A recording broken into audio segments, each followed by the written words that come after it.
देख रहे? ये बैंक खोल के बैठे लीडे।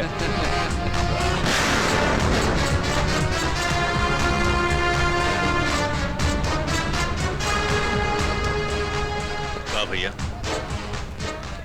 तू लोग दुकानदार से जबरन पैसा वसूल कैला, हम कुछ ना बोले। तोड़ फोड़ कैला, तब वो कुछ ना बोले। पर अभी का एगो गरीब लाचार बुढ़िया माई के भीख के पैसा पे हाथ डालना बहुत गलत कैला। चल अब जल्दी से पैसा वापस कर दे, नहीं तो तुहार हाथे उखाड़ के फेंक दे।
संगीता कहाँ जा रही हो? 1 minute madam.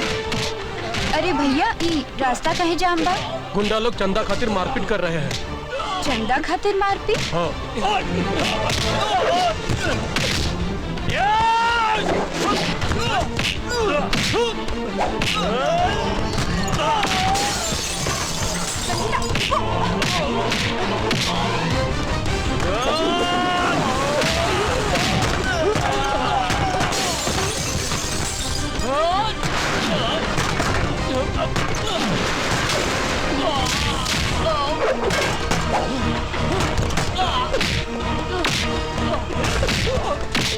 Sangeeta, 1 minute madam.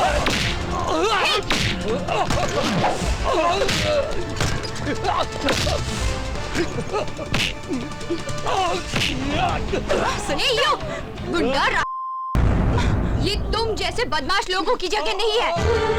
This is a public place। Sangeeta, madam आप नहीं जानती, इन जैसे गुंडों की बदमाशी बढ़ती ही जा रही है।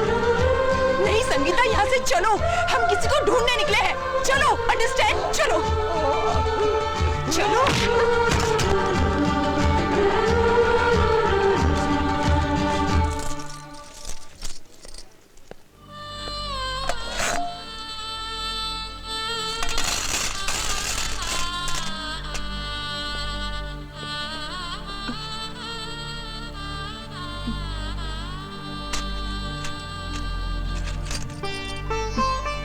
बेटा, जीते रहो बेटा, जीते रहो।